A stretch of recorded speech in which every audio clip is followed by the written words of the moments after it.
আপনাদের সবাইকে স্বাগত জানাচ্ছি। চ্যানেল 24 এর পর্দায় রয়েছেন স্বাগত মিট দ্য পিপল এই আয়োজনে। সঞ্চালনায় রয়েছি আমি রহমান রাশেদ। সমসাময়িক বিষয় নিয়ে আমরা আজকের আলোচনা আমরা সাজিয়েছি। বিশেষ করে বাংলাদেশিদের জন্য ভারতে ট্যুরিস্ট ভিসা নতুন করে উন্মুক্ত করা হয়েছে। আপনারা ইতিমধ্যে দেখেছেন তিস্তা পানি বন্টন নিয়ে সংসদে সম্প্রতি আলোচনা হয়েছে। সেখানে প্রধানমন্ত্রী মন্তব্য করেছেন যে কোনো মূল্যে তিস্তা ব্যারেজের মাস্টার প্ল্যান বাস্তবায়ন করা হবে। এছাড়া প্রধানমন্ত্রীর সম্প্রতি মালয়েশিয়া সফর এবং চীন সফরকে ঘিরে নানা আলোচনা হয়েছে এবং সেই সাথে মানুষও তারা আনন্দের সাথে এই সফরের গুরুত্ব দিয়ে তারা খোঁজ খবর রেখেছে বা জানতে চেষ্টা করেছে। সামাজিক যোগাযোগ মাধ্যমে আপনারা নিশ্চয়ই দেখেছেন যে ভিডিওগুলো ভাইরাল ছিল বা অনেক আলোচনার জন্ম দিয়েছে। সব কিছু মিলিয়ে আমাদের আয়োজন আজকে আমরা সাজিয়েছি। রয়েছেন চ্যানেল 24-এর পর্দা এবং এই আলোচনায় আজকে আমরা দুজন সম্মানিত অতিথিকে আমন্ত্রণ জানিয়েছি। আমার হাতের ডানে রয়েছেন স্টুডিওতে অধ্যাপক এম শাহিদুজ্জামান, তিনি আন্তর্জাতিক সম্পর্ক বিশ্লেষক। স্বাগত জানাচ্ছি, অনেক ধন্যবাদ স্টুডিওতে আসার জন্য। এছাড়া আমার হাতের বাঁ পাশে রয়েছেন জনাব সৌরভ হাসান, তিনি সিনিয়র সাংবাদিক এবং সম্পাদক চর্চা। স্বাগত জানাচ্ছি আপনাকেও, অনেক ধন্যবাদ।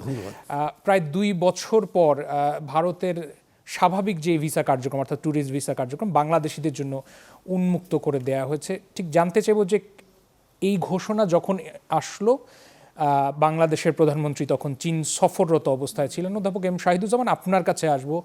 এই ঘোষণা, বিশেষ করে 2 বছরের একটা অচল অবস্থার পরে এই ঘোষণা কোন বার্তা বা তাৎপর্য বহন করে? এটা আমি মনে করি যে খুবই পজিটিভ একটা পদক্ষেপ। কারণ যখনই আমাদের প্রধানমন্ত্রী চীন গেলেন তখনই ভারত বুঝতে পারলো যে একটা নতুন চ্যাপ্টার শুরু হচ্ছে দক্ষিণ এশিয়ার বাস্তবতায়, এবং ওই চ্যাপ্টারটি যে বাংলাদেশ থেকে দূরত্ব রাখা ভারতের জন্য খুব একটা কূটনৈতিক দৃষ্টিতে সুখকর হবে না। সেই দিক থেকে ভারত অত্যন্ত প্রথমবারের মতো আমি বলবো অনেক দিন পর একটা এনলাইটেন্ড ভিশন তারা দেখিয়েছে ভারত, এবং এর ফলে বাংলাদেশের মানুষরা এটাকে অত্যন্ত কি বলে পজিটিভ ওয়েতে রিসিভ করেছে। যদিও আমি জানি যে অনেক মানুষ আবার এটার নেগেটিভ দিক দিয়ে যাবে না, কখনো যাবে না, ভারতের চেয়ে আরও ভালো জায়গা রয়েছে, হ্যাঁ, এরকম কথা বলেছে। কিন্তু আসলে তো এটা ঠিক আবেগের ক্ষেত্রে পশ্চিম বাংলা আর বাংলাদেশের মানুষের মধ্যে যে সংযোগ গড়ে উঠেছে এত বছর পর, সেটা তো আর হঠাৎ করে ভেঙে দেওয়া যায় না। তাই প্রথম দিনেই শুনলাম 24 ঘন্টায় 1,40,000 ভিসা প্রার্থী, এবং সেটা আরও ডাবল হয়ে যাবে আর আগামী 24 ঘন্টায়। এবং এটা একটা বোঝা যায় যে আমাদের এই উপমহাদেশ মানুষ যে কত ক্ষুধার্ত একে অপরের সাথে মিলিত হবার। এই যে আমরা সার্ককে রুদ্ধ করে রেখেছি, এই যে পাকিস্তানের সাথে ভারতের অনির্দিষ্টকালের জন্য সম্পর্ক নাই, সেটা পাকিস্তানের জনগণও কিন্তু আমাদের এই যে যোগাযোগটা দেখে তারা ফিল করে যে হাউ লাকি বাংলাদেশিজ আর। কেননা ভারত এত বিশাল আর এতখানি আমাদের আত্মীয়তার দেশ। আমার নিজেরই লখনৌতে আমার মাতৃর দিক থেকে আমার যোগাযোগ, আমার সবসময় আমার মনে হয় যে আমি সেখানে যে আমার পুরনো পূর্বপুরুষের ঠিকানা খুঁজি। কাজেই মানুষ যে যাচ্ছে, আমি আশা করব যে ভারতের পশ্চিমবঙ্গ সরকার বিষয়টাকে পজিটিভলি দেখবে। আমি নিশ্চিত যে পশ্চিমবঙ্গের মানুষ এটাকে ওয়েলকাম করছে, বেশিরভাগ সেন্সিবল মানুষ। তবে শুনলাম 50 টন আমও পাঠানো হয়েছে শুভেন্দু অধিকারীকে। মিষ্টি আম খেয়ে নিশ্চয়ই তার মন গলবে, এতদিন গলেনি, এখন গলবে। এবং দেখা যাবে যে এই যে অযাচিতভাবে ঠেলে দেয়া গরিব মানুষগুলোকে, এটা থেকে আমার মনে হয় তার ধর্মই তাকে বলে দেবে যে এটা এখানে বন্ধ করা উচিত, এই ঠেলে দেওয়ার প্রক্রিয়া। জি, জনাব সৌরভ হাসান, আপনার কাছে আসি। এই যে ভিসা নতুন করে উন্মুক্ত করে দেয়া, তবে 2 দেশের সাধারণ মানুষের দৃষ্টিভঙ্গির ব্যাপারটাও চলে আসে খুব স্বাভাবিকভাবে। অন্তর্বর্তী সরকারের সময় আমরা লক্ষ্য করেছি যে 2 দেশের মধ্যে একটা শীতল সম্পর্ক চলছিল। সেটা কি মনে হয় যে এটা কিছুটা উষ্ণ হবে? কি মনে করেন আপনি? আপনাকে ধন্যবাদ, অধ্যাপক শাহিদুজ্জামানকে শুভেচ্ছা। এবং তিনি যে আবেগ দিয়ে কথাগুলো বললেন, মানে আমি কিন্তু সত্যি অভিভূত যে আসলে মানুষের সাথে মানুষের সম্পর্ক, সেটি রাজনৈতিক সীমান্ত পার হয়ে, রাজনৈতিক সীমান্ত থাকবে, রাষ্ট্র থাকবে, কিন্তু তার চেয়ে বড় হচ্ছে মানুষ। মানুষই তো রাষ্ট্র করে, রাষ্ট্র কিন্তু মানুষ তৈরি করতে পারে না। তো এটি ভারত বাংলাদেশ, ভারত, ভারত চীন, ভারত নেপাল, পাকিস্তান, ভারত, সব দেশের জন্য এটা প্রযোজ্য। আর এই যে স্থল সীমান্ত বা স্থল যোগাযোগ, ভারতের সাথে আমাদের 4000 কিলোমিটার দৈর্ঘ্য সীমান্ত। তো আমরা যেদিকে যাবে ভারত, আর সামান্য পূর্বাংশে মিয়ানমার আছে, এবং মিয়ানমারের সাথে এখন যে সম্পর্ক, সেটা তো খুবই যে স্বাভাবিক যোগাযোগ করার মতো না। দ্বিতীয় হচ্ছে যে এই যে মানুষের সাথে মানুষের যোগাযোগ, তাতে যে শুধু ভারত উপকৃত হয়েছে বা বাংলাদেশ উপকৃত হয়েছে না, দুদেশে উপকৃত হয়েছে। যখন আপনি বলছেন অন্তর্বর্তী সরকারের সময়, একটা হচ্ছে যে এটা রাজনৈতিক কারণেই এই ভিসা বন্ধ দুই করা দেশ হয়েছে। উপকৃত হলেও তো একটা অভিযোগ ছিল, বা বাংলাদেশের মানুষের বা কিছু রাজনৈতিক দলও তো বলে আসছে যে ন্যায্য হিস্যায় না, বাংলাদেশকে ন্যায্য সবসময় হিসার লাভবান হয়েছে বিষয়টা, কিনা, কিন্তু বা যেখানে এটাও তো ন্যায্য হিসাব মনে করি যে আজকে আমার প্রয়োজন চিকিৎসার জন্য কলকাতা যাওয়ার, অথবা কলকাতার একজন নাগরিকের তার এই আদিবাসী পিতৃপুরুষের বাড়ি বাংলাদেশে দেখতে আসবে, এটা তো অধিকার। নিশ্চয়ই তো এই অধিকার থেকে কোনো রাষ্ট্র কাউকে বঞ্চিত করা উচিত না। বাংলাদেশ ভারতের সম্পর্ক তো ইসরায়েল আর ফিলিস্তিনের মতো না। আমরা যদি এরকম শত্রু ভাবি উভয় পক্ষ থেকে, তাহলে একটা বিষয় হচ্ছে বাংলাদেশের অভ্যন্তরীণ রাজনৈতিক বাস্তবতা, সেটা ভারত হয়তো অনুধাবন করতে পারেনি ওভাবে। আর দ্বিতীয় হচ্ছে এখানেও কিছুটা এই যে শাহিদুজ্জামান বললেন যে যখনই করলেন যে অনেকে বলছে যাব না, মানে যাব না বলে কি, এবং অন্তর্বর্তী সরকারের সময় দেখলাম যে কুংমিন ভিন্ন বিকল্প চিকিৎসা ব্যবস্থা করা, চিকিৎসার জন্য। মানে আপনি চিন্তা করতে পারেন যে এখান থেকে বিমানে যে ওখানে হাসপাতালে যদি বিনা পয়সায় চিকিৎসা করে কত খরচ। আর বাংলাদেশে এই যে চিকিৎসার জন্য যারা যাচ্ছেন তাদের একটা বড় সন্তুষ্টি এবং বাংলাদেশের প্রতি অভিযোগ যে তারা এই সড়ক পথে ভাড়া দিয়ে সেখানে থাকার যে খরচ, এই সব খরচ, চিকিৎসার খরচ আর বাংলাদেশে যে কোনো প্রাইভেট হাসপাতালের খরচ এক, মানে বরং এখানেরটা বেশি। তো এই প্রথমত হচ্ছে যে আমাদের তো আমাদের সংবিধানেই আছে যে মানে 4টি মৌলিক যে বিষয়, খাদ্য, বস্ত্র, বাসস্থান, শিক্ষা, স্বাস্থ্যসেবা, এটি দেওয়া হচ্ছে রাষ্ট্রের দায়িত্ব, কিন্তু রাষ্ট্র নিশ্চিত করতে পারেনি। এখনও বাংলাদেশের প্রতিটি নাগরিককে গড়ে 1 টাকা খরচ করলে 70 পয়সা তার পকেট থেকে দেয়, আর রাষ্ট্র হয়তো 30 পয়সা দেয়। আর এখন তো সরকারি হাসপাতালে কোনো জায়গায় পাওয়া যায় না। এটি একটি ভালো উদ্যোগ, অবশ্যই স্বাগত জানাই। আর একইভাবে এটিও আমাদের পীড়িত করে, নিশ্চয়ই ভারতীয় বন্ধুদেরও প্রেরিত করবে, এই যে সীমান্তে সে যে দেশেরই নাগরিক হোক, তার কাগজপত্র থাকুক বা না থাকুক, এভাবে সীমান্তে ঠেলে দেওয়া যায় না। যদি অন্য দেশের নাগরিক হোক, কূটনৈতিক পর্যায়ে, কূটনৈতিক চ্যানেলে কিন্তু এটার মীমাংসা করতে হবে। ভারতের জেলেরা বাংলাদেশের জলসীমায় এসে মাছ ধরে আটকা পড়ে এবং তাদের আটক করে আবার ফেরত পাঠানো হয়। বাংলাদেশের জেলেরা ভারতের জলসীমায় যে আটকা পড়ে এবং তাদেরকে কূটনৈতিক চ্যানেলে পাঠানো হয়। সুতরাং দুই দেশের সম্পর্ক, আমরা বন্ধুত্বটা কতটা গাঢ় করতে পারবো সেটা নিয়ে সন্দেহ আছে যে কোনো দেশের সঙ্গে, কিন্তু আমরা শত্রুতা করব না। এটা বাংলাদেশের নীতি নির্ধারকদের বুঝতে হবে, ভারতের নীতি নির্ধারকরা। কিন্তু দুই দেশেই এক ধরনের কিছু মানুষ আছে, মনে করেন ভারত ছাড়া আমাদের চলবে, বা ওদেশের কিছু মানুষ বলে বাংলাদেশ ছাড়া আমাদের কিছু চলবে, বা ওরা যেহেতু বড় দেশ তারা বলে যে বাংলাদেশকে আমাদের উপর নির্ভর করতে হবে, আমরা করি না, কারণ আমাদের বিশেষ করে খাদ্যপণ্য। কিন্তু এই যে এরকম যখন বিদ্বেষমূলক বক্তব্য পাওয়া যায়, সেটা দুই দেশের থেকেই হোক বা ওই পাশ থেকেও যেরকম বক্তব্যগুলো শুনেছি আমরা বা মন্তব্যগুলো এসছে, তাতে করে মনে হয় যে বাংলাদেশের নাগরিকরাও নিশ্চিন্তে ভ্রমণ করতে পারবেন সেই দেশে। এই নাগরিকরা নিশ্চিন্তে ভ্রমণ করার সাথে মানসিকতা যেমন, রাষ্ট্রের মন মানসিকতা যেমন ব্যাপার, তার চেয়ে বেশি হচ্ছে সেখানকার আইন শৃঙ্খলা পরিস্থিতি কেমন, মানুষের জনজীবনের নিরাপত্তা কী অবস্থা। তাই এটি আমি বলবো যে ভারতের 2-4টি রাজ্য ছাড়া মোটামুটি অন্য রাজ্যগুলোতে নিরাপত্তা ব্যবস্থা সুস্থ এবং স্বাভাবিক। তুলনামূলক বাংলাদেশে একজন বিদেশি না, একজন বাংলাদেশি নাগরিকও কোথাও যেহেতু বেশ বিব্রতকর অবস্থার মধ্যে পড়ে। তো এটা হলো যে আইন শৃঙ্খলা পরিস্থিতি। আর একটা হচ্ছে যে যেটা বলা হয় যে আমাদের, এটা তো দুর্ভাগ্য যে ধর্মের ভিত্তিতে যে দেশ ভাগ হওয়ার পর মানুষ হিসাবে আমরা দেখি না, আমরা কোন ধর্মের মানুষ সেটা আগে দেখি। সুতরাং এটি এই সভ্য দুনিয়ায় দেখা উচিত না। তাহলে তো যুক্তরাষ্ট্র থেকে সব তাদের নাগরিক ছাড়া সবাইকে, এবং যুক্তরাষ্ট্র ট্রাম্প এসে তো তাই চায় যে মানে আমেরিকানদের আমেরিকা, অন্যদের বাদ দিবে।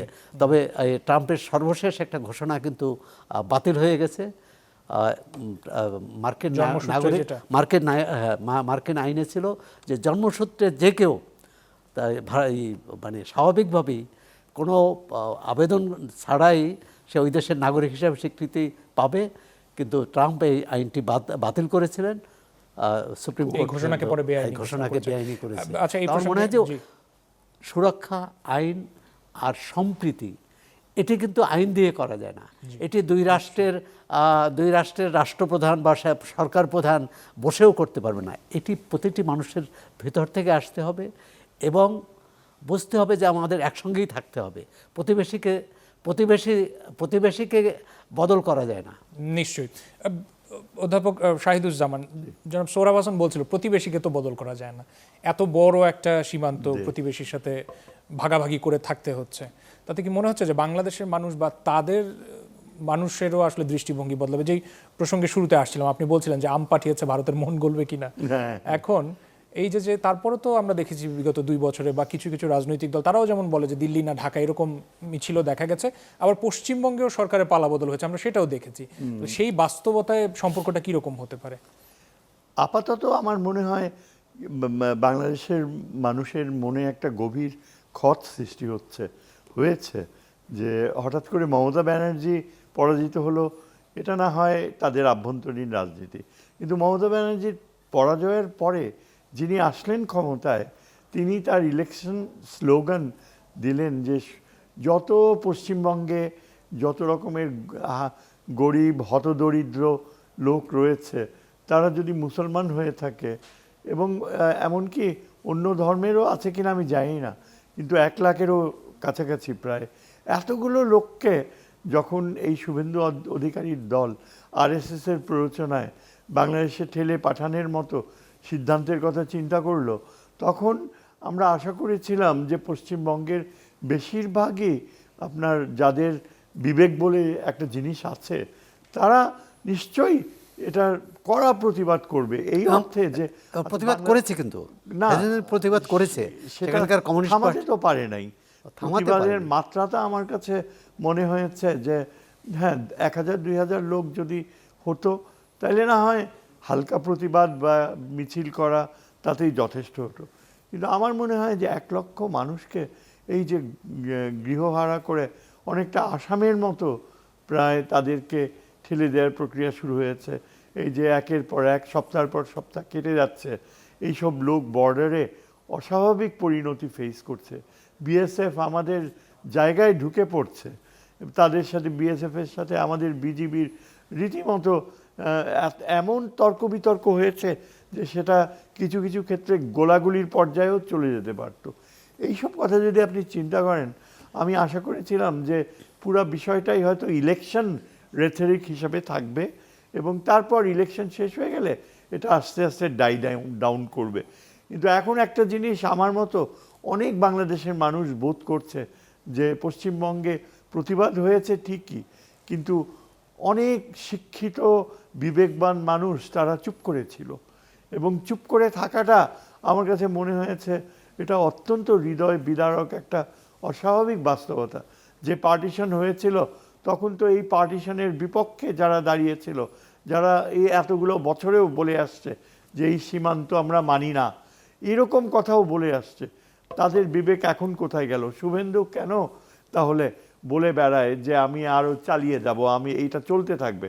আমি তো দেখলাম না পশ্চিমবঙ্গ পার্লামেন্টে রিজলিউশন পাস হচ্ছে যে এটা বন্ধ করুন, এটা অমানবিক এবং এটা ইলেকশনের পরে বাংলাদেশের মানুষের সম্পর্ককে ক্ষতিগ্রস্ত করবে।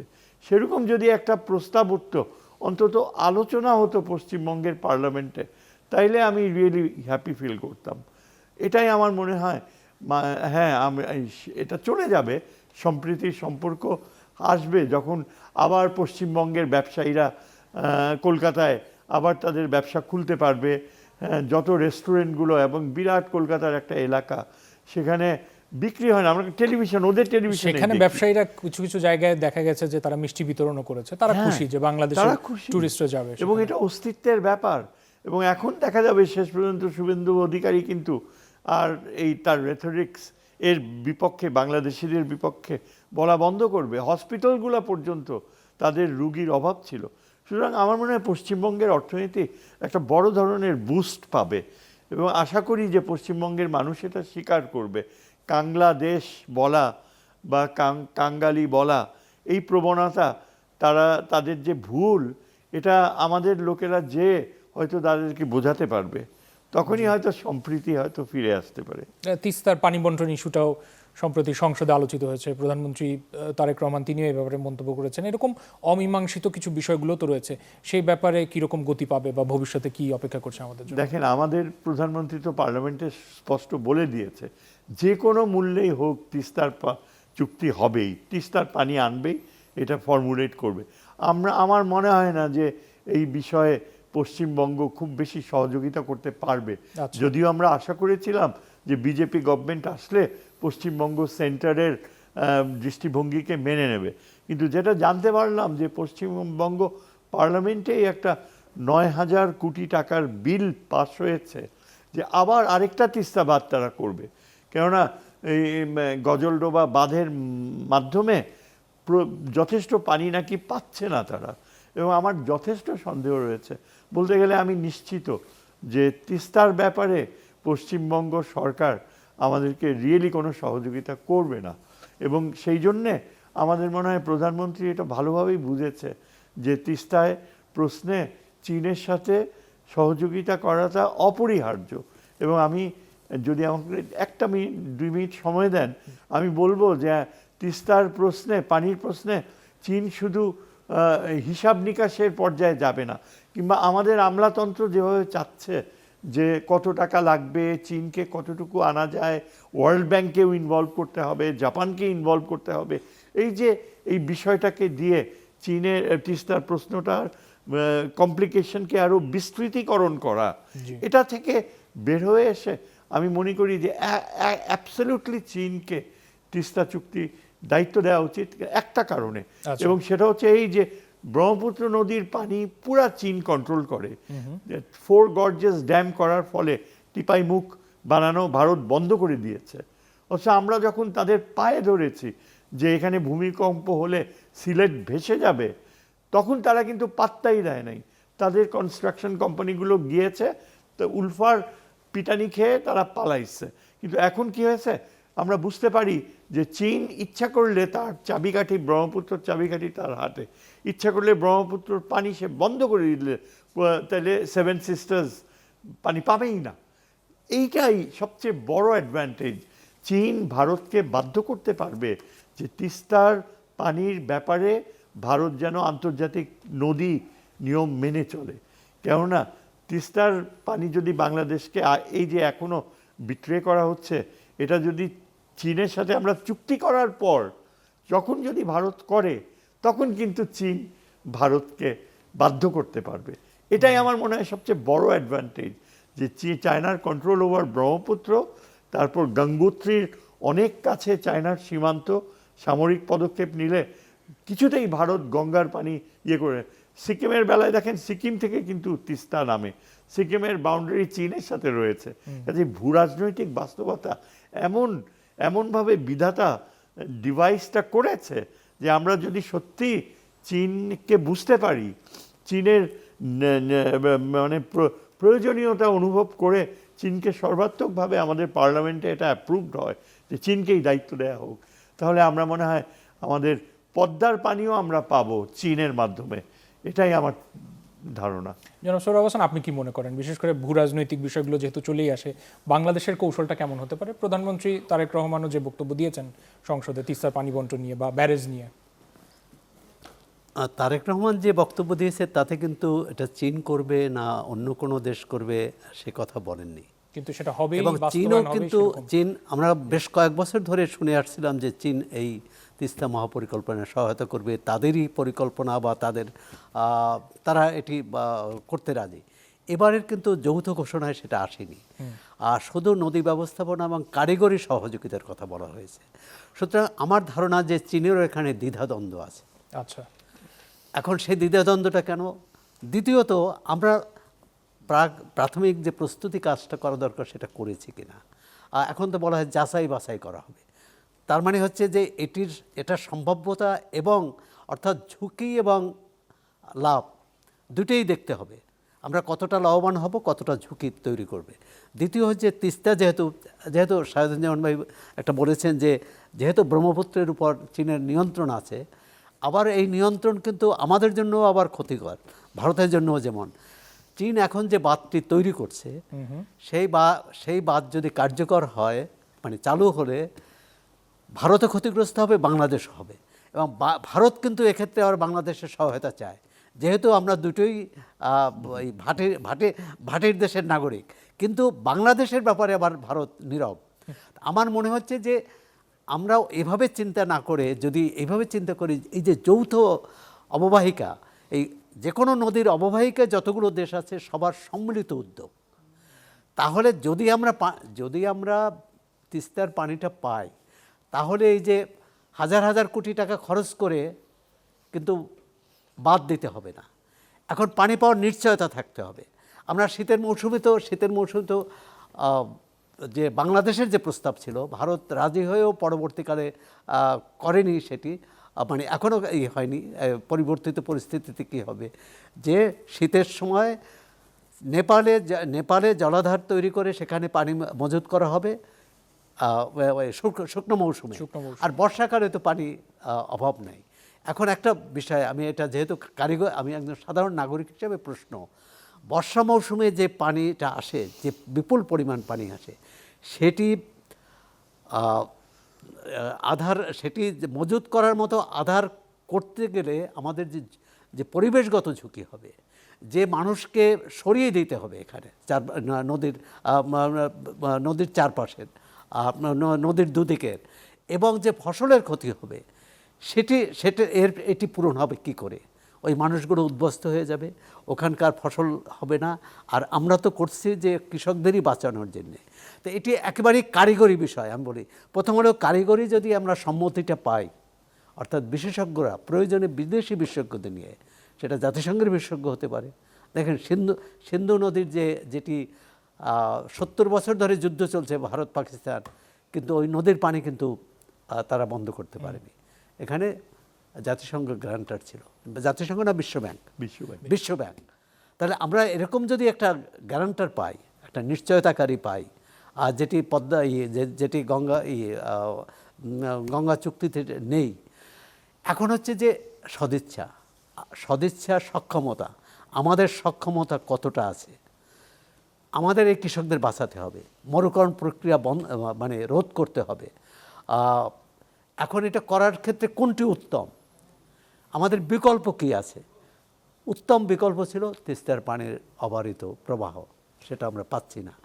এখন ভারতকেও কিন্তু এক্ষেত্রে আবার গঙ্গার পানি বন্টন যে চুক্তি, সেটার মেয়াদ সেটা আসছে, কিন্তু আর ভারতকে এখানে কি করব? যে ভারত যদি এখানে সীমান্তে প্রাচীর গড়ে তুলবে, তারপর আমরা পানি রক্ষা করতে পারবো? তা তো পারবো না। তাহলে এখন ভারত যাতে প্রাচীর না দেয়, ওইখানে আরেকটি বাঁধ, যে শাহেদুজ্জামান ভাই বললেন যে আরেকটি বাঁধ দেওয়ার কথা বা দেওয়ার উদ্যোগ নিয়েছে, সেটা যাতে না দেয়। এমনকি পশ্চিমবঙ্গের পশ্চিমবঙ্গের যে নীতি নির্ধারক, তাদের কিন্তু আরেকটা অভিযোগ আছে। তারা বলছে তাদের সীমান্তের ওপারেই পানিটা আটকে রাখা হয়। তিস্তার যে পানি, তারাই পানি পাচ্ছে না। আপনি যদি জলপাইগুড়ি শহর দিয়ে পার হন, সেটা তো তিস্তা হচ্ছে শহরের ভিতর দিয়ে, সেখানে কিন্তু দেখা যায় যে সেখানেও পানি নেই। গঙ্গার পানি বন্টন চুক্তি তো শেষ হয়ে যাবে ডিসেম্বরে শেষ হবে। যদিও এই চুক্তি নিয়ে বাংলাদেশে অসন্তুষ্টির কারণ আছে, নিশ্চয়তা নাই, মানে গ্যারান্টির ক্লোজ নাই। কিন্তু তারপরও চুক্তি থাকায় আমরা বলতে পারি যে তোমরা পানি চুক্তি অনুযায়ী দিচ্ছ বা দিচ্ছ না। এই চুক্তিটা যদি 30 বছর পার হয়ে যায়, এটা বলতে পারবো না। সুতরাং আমরা আশা করব যে প্রধানমন্ত্রীর ভারতেও যাওয়ার কথা আছে, যে প্রধানমন্ত্রী ভারত সফরের আগে অথবা সফরের মধ্যে যদি অদূর ভবিষ্যতে সফরটি হয়, জি। এই তিস্তা এই গঙ্গার বিষয়টি একটা সমাধান হবে। কারণ সমাধান না হওয়ার কোনো কারণ নেই। 30 বছর মেয়াদি যখন চুক্তি তারা করেছে, আরও 30 বছর মেয়াদি কেন নয়? অথবা এটি মানে অনির্দিষ্টকালের জন্য নয় কেন? কারণ এটা তো দেখা গেছে ভারত তো ক্ষতিগ্রস্ত হয়নি, বাংলাদেশ হয়তো পানিটা পেয়েছে, কখনো পেয়েছে, কোনো বছর পায়নি। আরেকটি হচ্ছে যে অববাহিকার আমি সহযোগিতার কথা বলছি। দেখুন, বর্ষাকালে ভারত যখন বাঁধ ছেড়ে দেয় তখন আমরা প্লাবিত হই, এবং ছেড়ে না দেওয়ারও উপায় নেই, কারণ তখন এত পরিমাণে পানি আসে যেটা না হলে ওই বাঁধের উপরের মানুষ ডুবে যাবে। এ কারণেই বাঁধ কিন্তু সমাধান না, কোনো বাঁধের সমাধান না। পৃথিবীর সব নদীর বাঁধ যদি ভেঙে দেওয়া যায়, সেটা হচ্ছে মানুষকে বাঁচানোর প্রধান উপায়, মানে শ্রেষ্ঠ উপায়। জি। দ্বিতীয় হচ্ছে যে মানে একটা সমাধানে আসতে হবে। যুদ্ধ অবস্থায় কোনো সমাধান হবে না। কারণ ধরেন সীমান্তের 100 গজ এপারের মানুষটি আর 100 গজ ওপারের মানুষটির দুঃখ, দুর্দশা, কষ্ট কিন্তু একই রকম, যন্ত্রণা একই রকম। সুতরাং এই সীমান্ত ভেদকে অতিক্রম করে এটাকে পেছনে ফেলে যদি যে কোনো সমাধান আমরা চাই, তাহলে নদীর সমস্যা, সীমান্ত সমস্যা, এই সীমান্তে যে গুলি হচ্ছে, মানুষ মারা যাচ্ছে, সব সমস্যার সমাধান করা সম্ভব। আর আমরা এত কিছুর পরে এই যে অন্তর্বর্তী সরকারের সময় যে বৈরী টানাপোড়েন ছিল, বৈরী পরিবেশ, চোরাচালান তো বন্ধ হয়নি। চোরাচালান মানে হচ্ছে মাদক চালান তো বন্ধ হয়নি, হয়তো অস্ত্রের চালানো হয়েছে। এখন সেটা শুধু মিয়ানমার সীমান্ত দিয়ে হয়েছে, এটাও নিশ্চিত করে বলা যাবে না ভারত সীমান্ত দিয়ে হয়েছে। তো এই যে আমাদের সীমান্তরক্ষী, তাদের সীমান্তরক্ষী, সীমান্ত একেবারে নিশ্ছিদ্র নিরাপত্তা বা কঠোর নিরাপত্তা, তারপরও এগুলো বন্ধ হচ্ছে না কেন? তা রাষ্ট্রযন্ত্রের মধ্যেই কিন্তু এই সমস্যাটা আছে, এর থেকে বেরিয়ে আসতে হবে। জি। অধ্যাপক শাহেদুজ্জামান, গঙ্গার যে পানি বন্টন চুক্তির মেয়াদ যদি ডিসেম্বরে শেষ হয় এবং পরবর্তীতে বাংলাদেশের তরফ থেকে কি কৌশল হওয়া উচিত বলে মনে করেন, বিশেষ করে স্বার্থ রক্ষার ক্ষেত্রে? সেটা কি নবায়ন হলে ভালো হয়, না নতুন করে চুক্তি প্রত্যাশা করা উচিত বলে মনে করেন? এক। আর 2 নম্বর হচ্ছে তিস্তা চুক্তিতে যে বলা হচ্ছে যে অবশ্যই এই চুক্তি বাস্তবায়ন হবে বা ন্যায্য বন্টন সেটা নিশ্চিত করা হবে, সেখানে সম্ভাব্য বাধাগুলো কি হতে পারে? ধন্যবাদ। প্রথমত গঙ্গা চুক্তির কথা আপনি প্রথম প্রশ্ন করলেন, এটা ভারত আমাদেরকে একটা কঠিন বার্গেনিংয়ে ফেলবে।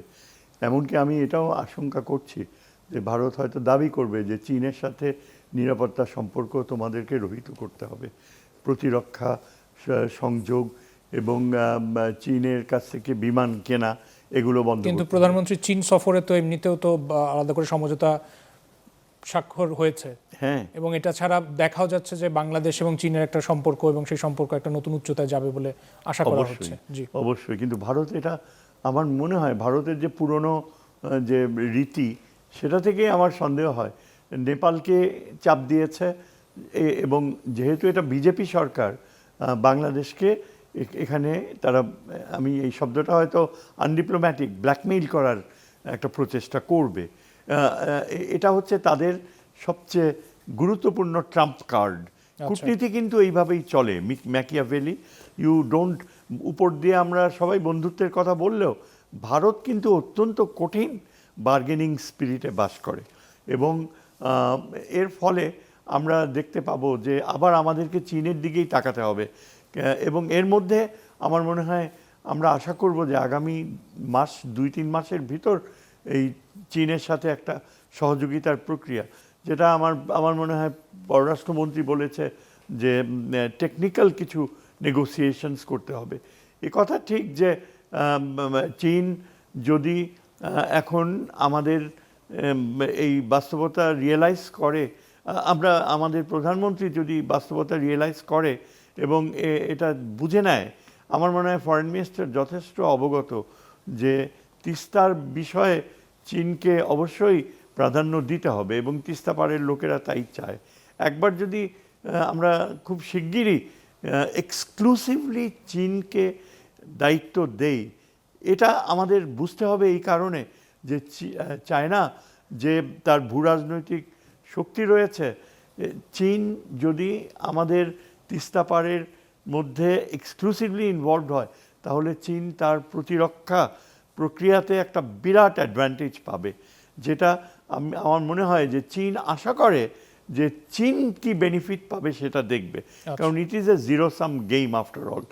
চায়না চাইবে যে বাংলাদেশের ভূ রাজনৈতিক অবস্থানের অ্যাডভান্টেজ তাকে পেতে হবে, এবং তাইলে বাংলাদেশকে আমরা প্রত্যেকটা প্রক্রিয়ায় আমরা মিট করব, এই বাস্তবতা কিন্তু ভারত জানে।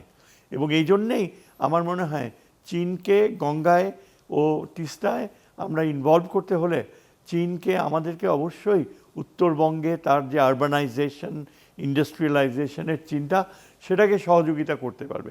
অ্যাট দ্য সেম টাইম চীনের সামরিক উপস্থিতি থাকতে হবে আমাদের লালমনিরহাটে। আচ্ছা, এটা আমার মনে আমি প্রতিরক্ষা বিষয়ক ছাত্র আন্তর্জাতিক নিরাপত্তার ক্ষেত্রে আমি এই মানে একটা কনজারভেটিভ মাইন্ডসেট আমার, এই দিক থেকে আমি মনে করি যে ভারত যেমন এই পাশেই তার হাসিমারা এয়ারবেসে অত্যন্ত শক্তিশালী প্রতিরক্ষা S-400, তারপর কয়েক শত ভারতের তৈরি মিসাইলস, মেরিনা মিসাইলস বোধহয় নাম, এবং তারপরে 7টা না 8টা এই রাফেল জেটস, এগুলো আমরা সহজেই চিন্তা করতে পারি যে এগুলো চীনের উত্তর দিকের হুমকিকে মোকাবেলা করার জন্য।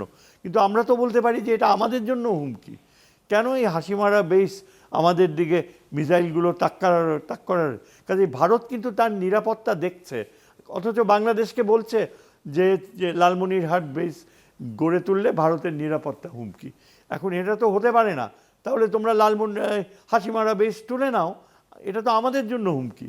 কাজেই যতদিন আমরা চীনের কাছ থেকে নিশ্চিতভাবে যেসব বিমানগুলো ক্রয় করতে চিন্তা ভাবনা করছি সেগুলো বাস্তবায়িত হয়, আমি তো মনে করি যে চীনের সাথে যে আন্ডারস্ট্যান্ডিং প্রতিরক্ষা ক্ষেত্রে আমার মনে হয়, আমার ধারণা যে আমরা চীনকে সরাসরি লালমনিরহাটে আমন্ত্রণ জানাচ্ছি, কেননা লালমনিরহাটে একটা বড় ব্যবস্থা হচ্ছে, এভিয়েশন ইউনিভার্সিটি, তারপর পাইলটসদের ট্রেনিং, তারপর এয়ারফোর্স বেস, এবং সেখান থেকে যতদিন না এটা হয় চায়না শুড বি ইনভাইটেড যে সে লালমনিরহাটে সে নিজে বেস গড়ে তুলুক, এবং তার ফলে দেখা যাবে কি চায়নার সাথে আমাদের একেবারেই ঠিক যেমন পাকিস্তান চীনের সম্পর্ক, যুদ্ধের সময় চীন ঢুকে পাকিস্তানকে সাহায্য করেছে তেমনি, এবং সবচেয়ে বড় রেজাল্ট হবে, আমি কূটনীতির ছাত্র হিসাবে আপনাকে গ্যারান্টি দিয়ে বলতে পারছি,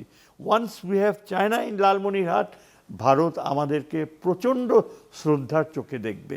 কার্যকরভাবে ভারত আমাদেরকে পদ্মার পানি ঠিক মতো শেয়ার করার অফার করবে, এবং ভারত আমাদের সাথে সম্পূর্ণ বন্ধুত্বমূলক সম্পর্কে আসবে, কেননা আমরা এতদিন ধরে ভারতের করদরাজ্য হয়েছিলাম, করদরাজ্যকে কোনো দেশ শ্রদ্ধা করে না, ভারত আমাদেরকে এতদিন ধরে উই ওয়ার অ্যাজ পিপল। কিন্তু once China has an air base, China যদি আমাদের বঙ্গোপসাগরে তার প্রেজেন্স করে মংলা পোর্টের আশেপাশে, ওই সোয়াচ অফ নো গ্রাউন্ড আপনি নিশ্চয়ই শুনে থেকেছেন, সেইখানে যদি আমরা চীনকে সুযোগ দিই গবেষণা করতে, এসব পদক্ষেপ খুব দ্রুত যদি আমরা নেই তাহলে ভারত আমাদেরকে, কিন্তু সেই ক্ষেত্রে দক্ষিণ এশিয়া বা ইন্দো প্যাসিফিক অঞ্চলের কথা যদি বলি, সেখানে যুক্তরাষ্ট্র রয়েছে, ভারত রয়েছে, চীন রয়েছে, তাদের মধ্যে একটা কৌশলগত প্রতিদ্বন্দ্বিতা রয়েছে। আপনাকে যদি কূটনীতিক যে ভারসাম্যের কথা বলি আমরা, বলা হয়, সেই ক্ষেত্রে বাংলাদেশের তাহলে অবস্থানটা কোথায় যাবে? ইন্দো প্যাসিফিক আর নাই, আমেরিকা ইন্দো বাদ দিয়ে দিয়েছে, ভারতের সাথে ইতিহাসের সর্বনিম্ন সম্পর্কে রয়েছে এখন মার্কিন যুক্তরাষ্ট্র। ভারত এখন কোনোভাবেই আমেরিকার সান্নিধ্য পাবে না। অন্যদিকে আমেরিকার সাথে চীনের রেয়ার আর্থ ডিল হবার পথে বা হয়ে গিয়েছে ট্রাম্পের সফরে। এই রেয়ার আর্থ ডিল হচ্ছে একটা পুরা গেম চেঞ্জার, পুরাপুরিভাবে ভবিষ্যৎধর্মী এনার্জি রিসোর্সেস, এনার্জি ব্যাটারিজ সব এই রেয়ার আর্থের মাধ্যমে, টাইটানিয়াম সহ, এগুলো কিন্তু দক্ষিণ পূর্ব এশিয়া, চীন আর বাংলাদেশের আইল্যান্ডস সেখানে তারা রয়েছে বলে তারা নিশ্চিত। চীন আর আমেরিকা কিন্তু ভবিষ্যতে এই সমস্ত বে অফ বেঙ্গলে বলেন, স্ট্রেইট অফ মালাক্কা বলেন, এইসব কনফ্লিক্টের ঊর্ধ্বে একটা আপার লেভেলে কোঅপারেট করবে। সেদিক থেকে আজ পর্যন্ত চীন, আমি পররাষ্ট্রমন্ত্রীকে উদ্ধৃত করে বলছি, চীনের সাথে সম্পর্ক গড়ায় আমেরিকা কোনো আপত্তি করেনি। আচ্ছা, and foreign ministry is convince যে তার নিজের যে লিঙ্কস রয়েছে ইউএস ইন্টেলিজেন্সে, সে নিশ্চিতভাবে চীনের প্রয়োজনীয়তা, চীনকে আমাদের ডিফেন্স কোঅপারেশনে টেনে আনা, এটা আমেরিকা খুব একটা বাধা দেবে না।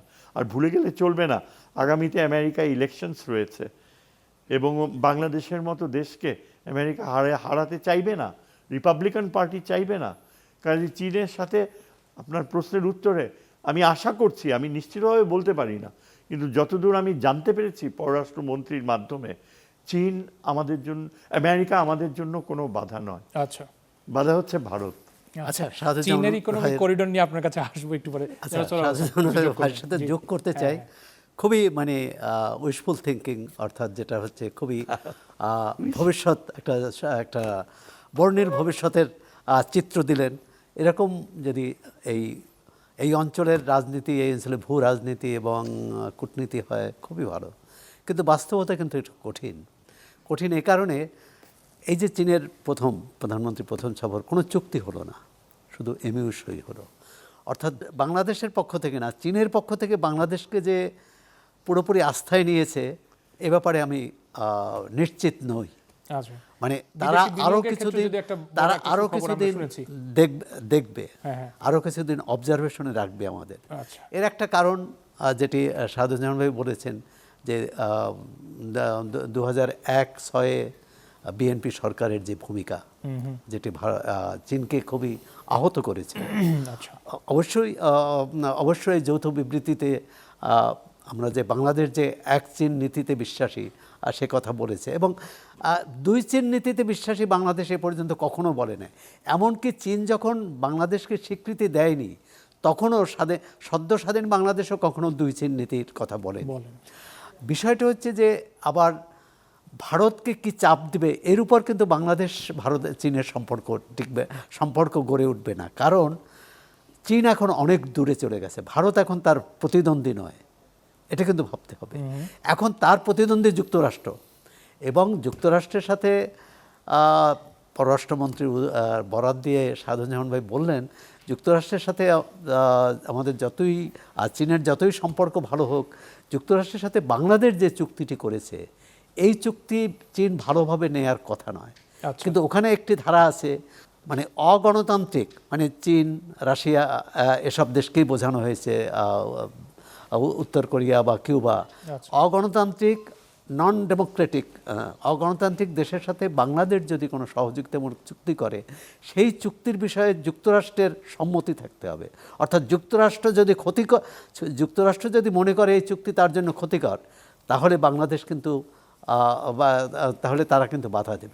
প্রফেসর শাহিদুজ্জামান যেমন হিন্ট করছিলেন যে তাতে আমেরিকা বোধহয় না, হতে পারে, এরকম হতে পারে। আর কূটনীতি তো সবটাই প্রকাশ্য হয় না, এবং চুক্তিটি আমি মনে করি যে এটি, জানি না যে শাহজাহান ভাই কি বলবেন, যে এই চুক্তিটা অসম চুক্তি হয়েছে যুক্তরাষ্ট্রের সাথে, যে বাণিজ্য চুক্তি, এটি এই সরকার করেনি, অন্তর্বর্তী সরকার করেছে। আমি মনে করি এটা পর্যালোচনা হওয়া উচিত, এবং সেটা চীনও সেটা ইতিবাচকভাবে দেখবে। আর ভারত চীনের প্রতিদ্বন্দ্বী নয়, ভারতের সাথে চীনের সবচেয়ে বেশি বাণিজ্য এখন। সুতরাং আমাদের এই বাংলাদেশের সাথে চীনের যে সম্পর্কের ক্ষেত্রে চীন তার ব্যবসায়িক সুবিধা, তার জাতীয় স্বার্থই দেখবে ভূ রাজনীতির চেয়েও। কারণ চীন ভূ রাজনীতির ক্ষেত্রে দেখবে, আমার ধারণা, রাশিয়ার সাথে সম্পর্কের ক্ষেত্রে, জাপানের সাথে সম্পর্কের ক্ষেত্রে, অস্ট্রেলিয়ার সাথে সম্পর্কের ক্ষেত্রে, যুক্তরাষ্ট্রের সাথে সম্পর্ক, এমনকি ভারতের সাথে সম্পর্কের ক্ষেত্রে আমরা যে কাজটি করব, মানে করা উচিত আমাদের, সেটা হচ্ছে যে চীন যুক্তরাষ্ট্র দ্বন্দ্ব, ভারত চীন দ্বন্দ্ব, এই দ্বন্দ্বের ভেতর থেকে আমাদের সর্বোচ্চ জাতীয় স্বার্থটি আদায় করতে হবে। আচ্ছা, আর প্রফেসর শাহিদুজ্জামান, আপনার কাছে আসি। চীনের ইকোনমিক করিডোর নিয়ে একটু জানতে চেয়েছিলাম। নিশ্চয়ই শুনেছেন খবরে, সেটা নিয়ে প্রস্তাব এসেছে, বাংলাদেশ কিভাবে নিচ্ছে সেটাও একটা গুরুত্বের সাথে দেখা লাগবে। তো আসছে দিনে এই চীনের ইকোনমিক করিডোর বাংলাদেশের এবং চীনের সম্পর্ক বা কৌশলগত যে কূটনীতিক বাণিজ্যিক ব্যাপার তো নিশ্চয়ই আছে। হ্যাঁ, দেখেন, যখন রোহিঙ্গা ক্রাইসিস শুরু হয়েছিল 2018-এ, আমাদের মতো অনেকেই যারা নিরাপত্তা বিশারদ এবং যারা একটু কনজারভেটিভ মাইন্ডসেট, তখন আমরা সাজেস্ট করছিলাম যে বাংলাদেশ কিন্তু যেন সামরিক পদক্ষেপ নিয়ে রোহিঙ্গাদের ফেরত পাঠায়। ফরেন অফিসের অনেক সিনিয়র রিটায়ার্ড ব্যুরোক্রেট যারা আমাদের বন্ধু প্রতিম, তাদেরকে বললাম যে তোমরা তো অ্যাপিজ করতেছো, এই appeasement will take you nowhere. কিন্তু ফরেন সার্ভিসের চিন্তাধারা তখন ছিল যে চীনের সাথে মায়ানমারের সাথে আমাদের আরও অনেক বড় স্বার্থ রয়েছে। কী ধরনের? বললো যে আমরা মায়ানমারের থ্রুতে চীনে যেতে চেষ্টা করব, যোগাযোগ করব। আর এই রোহিঙ্গা সমস্যা এটা আমাদের সমস্যা না, এটা হচ্ছে জাতিসংঘের ব্যাপার, মার্কিন যুক্তরাষ্ট্রের ব্যাপার, মায়ানমার সরকারের ব্যাপার। আমরা কেন এটার জন্য আমাদের জাতীয় স্বার্থ কম্প্রোমাইজ? এইরকম ধারণা ছিল। চিন্তা করেন হাউ ফরচুনেট উই আর, আমরা নিজেরা যেই প্রস্তাব দিতে যাচ্ছিলাম 2018-তে এবং তারপর যে চিন্তা আমরা করছিলাম, এই চিন্তা কিন্তু অস্বাভাবিক কিছু না। এইরকম চীনের সাথে করিডোর করার চিন্তাভাবনা ইরান করে ফেলেছে। ইরান সেন্ট্রাল এশিয়ার মাধ্যমে কয়েক হাজার কিলোমিটার পার হয়ে একদম আনসার্টেনটির মধ্যে থেকেও কিন্তু এই রাস্তা চায়নাই করে দিয়েছে। এখন সৌদি আরবের সাথে ইরানের সম্পর্ক বাস্তবসম্মত হচ্ছে। সৌদি আরব তার তেল পাঠাচ্ছে ইরানের মাধ্যমে, এবং ইরানের থেকে চীনে যেতে এখন মাত্র কয়েকদিন লাগে by road, through train, and অনেক রকমের আদান প্রদান হচ্ছে, অস্ত্র পাচ্ছে ইরান এই রোডে। তারপর দেখেন নেপাল, হিমালয়ের ভিতর দিয়ে নেপালের সাথে হিমালয়ান রোড তৈরি হয়ে গেছে, এবং সেখানে অনেক পর্বতমালা রয়েছে যেখানে রেগুলারলি আর্থকুয়েক হয়। তার সত্ত্বেও চায়না কিন্তু ঝুঁকি নিয়ে কাঠমান্ডু পর্যন্ত রেলওয়ে এস্টাবলিশ, কতখানি স্বস্তি দিচ্ছে নেপালকে, যেই নেপাল বারবার ইন্ডিয়া দ্বারা আক্রান্ত হয়েছে, আইসোলেটেড হয়েছে। চীনের সাথে সম্পর্ক করতে গেলেই নেপালের মেডিসিন পর্যন্ত বন্ধ করে দিত ভারত। আমাদের কাছে একসময় নেপালের অ্যাম্বাসেডর এসে আমার ডিপার্টমেন্টে ঢাকা ইউনিভার্সিটিতে অ্যাপিল করেছে ছাত্রদের কাছে যে তোমার সরকারকে বলো আমাদেরকে জরুরি ভিত্তিতে মেডিসিন পাঠাইতে। এরকম অবস্থা ছিল, কী অপরিণতিতে। তারপর দেখেন আরও অন্যান্য দেশ, আমি অনেক এক্সাম্পল দিতে পারবো। এই যে চীনের সাথে প্রথম বাধার কথা কি বলা হয়, যে মায়ানমারে সিভিল ওয়ার হচ্ছে। এরকম সিভিল ওয়ার তো সব দেশে প্রায়, যেখানে আপনি দেখেন আফ্রিকাতে রেলওয়ে করেছে চীন, কয়েকটা দেশ ছাড়িয়ে। আফ্রিকাতে কী ধরনের ট্রাইবাল ওয়ারফেয়ার হয় আমরা সবাই জানি। মায়ানমার তো ওই রকম না, মায়ানমারে একটা কালচার রয়েছে তাদের। এই যে যেই জায়গা দিয়ে যাবে ট্রেন, রেল লাইন বা রাস্তা, সেখানে যে শহরটা Mandalay is a civilised city, এবং সেখানে নানা রকমের লোক থাকে। চীনের থেকে অনেক রাস্তা চলে এসছে মায়ানমারে। ইট ইজ নট ট্রু যে এই আমরাই প্রথম করতে আমাদেরকে চীন ইকোনমিক করিডোরকে ইতিবাচকভাবে দেখা উচিত, বা বাংলাদেশ এখান থেকে লাভবান হবে। চীন অত্যন্ত কনভিন্সড হয়ে এই করিডোরের ট্রানজিটের কথা বলেছে, কেননা চীন জানে কতখানি সে নিয়ন্ত্রণ করে মায়ানমারের এই ইনসার্জেন্ট মুভমেন্ট। তার কথায় চীন যদি করে এই করিডোর বাংলাদেশে, নান অফ দ্য শুধু তারা বার্গেন করবে যে আমাদের ট্রানজিট ফিস দিতে হবে, এর বেশি তারা, এবং এটা যদি হয়ে যায় টাকাটাকে দিবে। আচ্ছা, তারপর ধরেন তারপর ধরেন সবচেয়ে বড় কথা হচ্ছে ভারত তখন আমাদের এই অ্যাক্সেসটাকে মাধ্যমে ভারত বুঝবে যে তাদেরকে চীন যে সুযোগটা দিয়েছিল ইনক্লুডেড হওয়ার, তারা কত বড় বোকামি করেছে। ভারত আইসোলেটেড হয়ে যাবে, এবং এর ফলে আমরা একটা অ্যাক্সেস পাবো, যেই অ্যাক্সেসের মাধ্যমে শুধু চায়না না, আমরা ইস্ট এশিয়াতে আরও অন্যান্য সাউথ ইস্ট এশিয়ার দেশগুলো রাস্তা খুঁজে পাবো, দরজা খুলে যাবে। আচ্ছা, এই ব্যাপারে একটু জনাব সোহরাব হাসান কোনো মন্তব্য? এটা তো খুবই ভালো উদ্যোগ। বর্তমান বিশ্ব কি দেবে আর নেবে, মেলাবে মিলিবে, মানে আমরা কেন যেখানে সড়ক পথে যোগাযোগ করতে পারবো সেখানে সেটা বন্ধ করব কেন? অবশ্যই মিয়ানমারের বিরুদ্ধে। তবে এক্ষেত্রে এর আগেও কিন্তু একটা প্রস্তাব ছিল বিশ্ব ব্যাংকের, যে trans Asian railway, trans Asian highway, সেখানে কিন্তু আমরা তখন বাধা দিয়েছি, মানে আমরা রাজি হইনি। কারণ রাজি হয়নি এখানেও হচ্ছে আমাদের অনেক সময় কিন্তু আমলাতান্ত্রিক জটিলতা, ক্ষুদ্র দৃষ্টিভঙ্গি, যেমন বাংলাদেশ তো দক্ষিণ এশিয়া এবং দক্ষিণ পূর্ব এশিয়ার মধ্যবর্তী জায়গায়, মানে গেটওয়ে বলা হয়। এখন বাংলাদেশের সীমান্তটা এমন যে বাংলাদেশের মানচিত্র, যে ভারত থেকে সড়ক এসে আবার বাংলাদেশের মধ্য দিয়ে ভারতেই যাবে, যদি আমরা মিয়ানমারের ওই রাস্তাটি যদি আমরা না করতে পারি। এ ব্যাপারে তখনকার যারা ক্ষমতায় ছিল এখানে তাদের আপত্তি ছিল এবং সেটি হয়নি।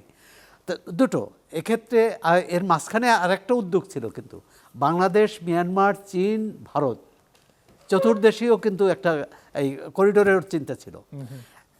যত যোগাযোগ হবে তত ভালো, মানে যোগাযোগ বন্ধ করা হচ্ছে মানে শত্রুতা, আর যোগাযোগ খুলে দেওয়া হচ্ছে বন্ধুত্বের হাত বাড়ানো। ইকোনমিক করিডোর নিয়ে তাহলে বলছেন যে হ্যাঁ, ইতিবাচকভাবে দেখা উচিত, এবং বা আপনি যেটা দেখছেন? যেমন ধরেন আমাদের উপ-আঞ্চলিক জোটটাও কার্যকর হলো না কেন, এটা ভারতের সঙ্গে ভারতের কি বলবো যে দ্বিধাদ্বন্দ্ব বা সংকীর্ণতার কারণে, যে তখন কথা ছিল এবং ভুটানের একটা আপত্তি হলো পরিবেশ, যে কথা ছিল যে সড়ক নৌ সব পথে এই বাংলাদেশ, ভারত, জি। নেপাল এবং ভুটানের মধ্যে যোগাযোগ হবে, কিন্তু সেটা কার্যকর পুরোপুরি হয়নি। এখন আমাদের পণ্য ভারতের মধ্য দিয়ে নেপালে পাঠাতে হলে ভারতীয় পরিবহন ব্যবহার করতে হয়। কেন? বাংলাদেশি পরিবহনই সেখানে যাবে। মানে খোলা মনেই সবাইকে আলোচনা করতে হবে। নিশ্চয়ই। আর কোনো দেশেরই যদি এই সংকীর্ণ দৃষ্টিভঙ্গি থাকে, সেটা ভারত হোক, বাংলাদেশ হোক, নেপাল হোক, আর মিয়ানমারের সমস্যাটা আছে, এটি আমি একমত যে চীনই এটা তাদেরকে প্রভাবিত করতে পারে, তাদেরকে রাজি করাতে পারে। এই করিডোরের ভবিষ্যৎ নির্ভর করবে চীন মিয়ানমারকে কতটা সম্মতিতে আনতে পারবে এবং সেখানে যুদ্ধাবস্থার অবসান ঘটাতে পারবে। আমরা আয়োজনে একবারে শেষ পর্যায়ে রয়েছি। অধ্যাপক শাহিদুজ্জামান কিছু যোগ করবেন খুব সংক্ষেপে? হ্যাঁ, এই করিডোরের বেশিরভাগ কিন্তু পূর্ব মায়ানমারে, যেখানে শান, কাচিন, ক্যারেন এদের দাপট, এবং এরা একেবারেই চীনের মানে গোত্রীয় আত্মীয়তার সম্পর্ক। কিন্তু আবার সব জায়গায় যুদ্ধ আছে। আচ্ছা, না যুদ্ধ এমন না, কারণ স্বাভাবিক জীবনও তো আছে। এই যুদ্ধের কথা যে আমরা বলি, আমরা কিন্তু অতি মাত্রায় মনে করি যে যুদ্ধেই সব কিছু ডমিনেট করে, আসলে তো তা না।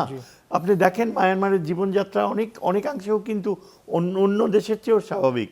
আমাদের প্রবলেমটা হচ্ছে এই আরাকান পর্বতমালার এই দিকটা, এই চীন আর রাজ্য রাখাইন রাজ্য, এই দুটাই, হ্যাঁ এই দুটাই শুধু সমস্যা। এবং বাংলাদেশিদের আশা করি চীন এই দুটা এখানকার চীনের পাইপলাইন আছে বে অফ বেঙ্গল, এই রাজ্যের ভিতর দিয়েই যায় চীন স্টেট আর রাখাইন স্টেট। তো চীন তো নিশ্চিত যে সে এই অঞ্চলকেও নিয়ন্ত্রণে রাখতে পারবে, তা না হলে কি এই প্রস্তাব দিত স্বয়ং প্রেসিডেন্ট? সুতরাং এটা ঠিক যে আমাদের রাজি হওয়া উচিত। নিশ্চয়ই। অধ্যাপক এম শাহিদুজ্জামান, আপনাকে অনেক ধন্যবাদ আজকে আয়োজনে সময় দেওয়ার জন্য, এবং সোহরাব হাসান, আপনাকেও অনেক ধন্যবাদ। দর্শক, শেষ করছি আজকের মতো আলোচনা। আপনারা দেখছিলেন চ্যানেল 24 এর পর্দায় মিট দ্য পিপল। এই আয়োজন আগামী সপ্তাহে একই সময় হাজির হবো অন্য কোনো বিষয় নিয়ে। সবাই ভালো থাকবেন। শেষ করছি আজকের মতো। শুভরাত্রি।